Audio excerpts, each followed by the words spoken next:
Yeah, I think I made the right choice by continuing along this road, this little narrow country road, as opposed to just heading straight for the number 9.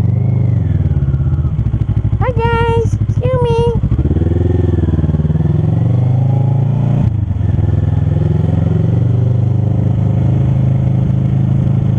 I can't go very quick, but what I want to. It's my first time on this road and it's gorgeous. And I'm so happy that I found this too, because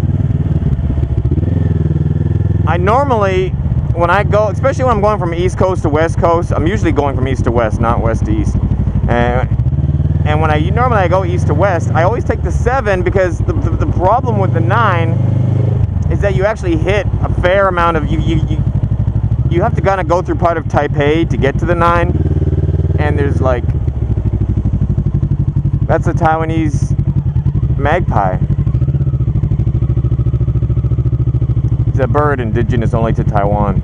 It's got a really long tail with a white tip. It only exists in Taiwan, and it's endangered species. Oh, actually, I'm not sure if it's endangered or not. But you know, it should be endangered. It only exists on this one island on the entire planet. It's a protected bird. I know that. Anyways.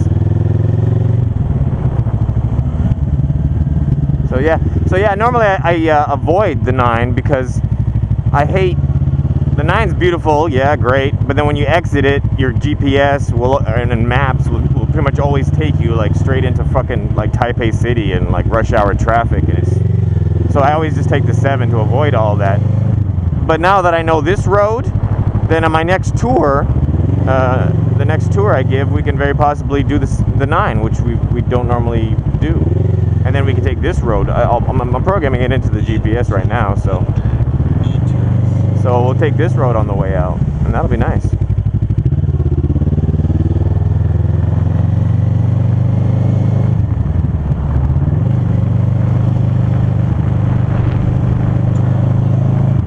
I suppose like it's only 2 more minutes until we hit the 9.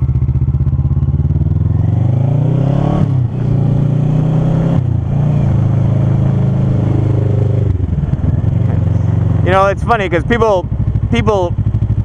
lot of people don't like GPSs for the fact that they make you dumb. Like, they make you reliant on them to the point where you've been someplace 10 times and you try to get there without your GPS and you can't, because all the first 10 times you were using the GPS.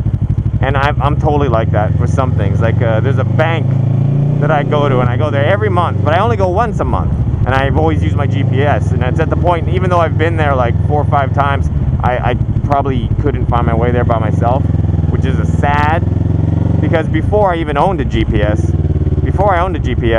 I was awesome at, like, as long as you showed me how to get, as long as I followed someone else to get somewhere once, I could find my way there by myself the next time. And I had to do, when I used to teach English for companies, and that was a very common thing for me. Every month or 2 I'd have a new company class, and I'd have to get someone from the company to meet me somewhere, and then like I follow them all the way to the company.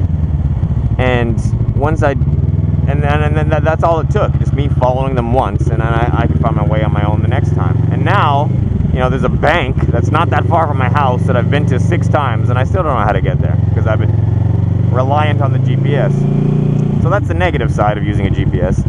The positive side is, well, this, in the sense that, you know, like, without the GPS, I just would have looked at a map, and I would have taken the more direct routes, and I would have gotten to the 9, and I would have been driving through traffic and non-stop traffic lights and whatnot. But because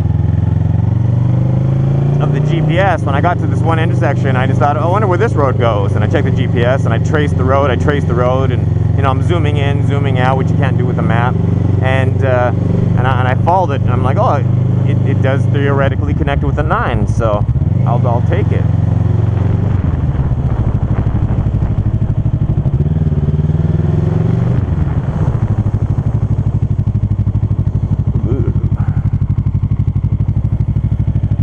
slow-paced road, but it's beautiful and it's got shade.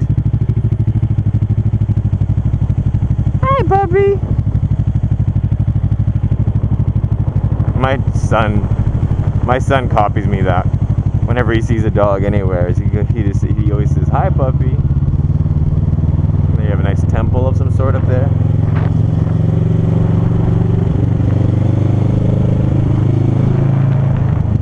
Yeah, this is great.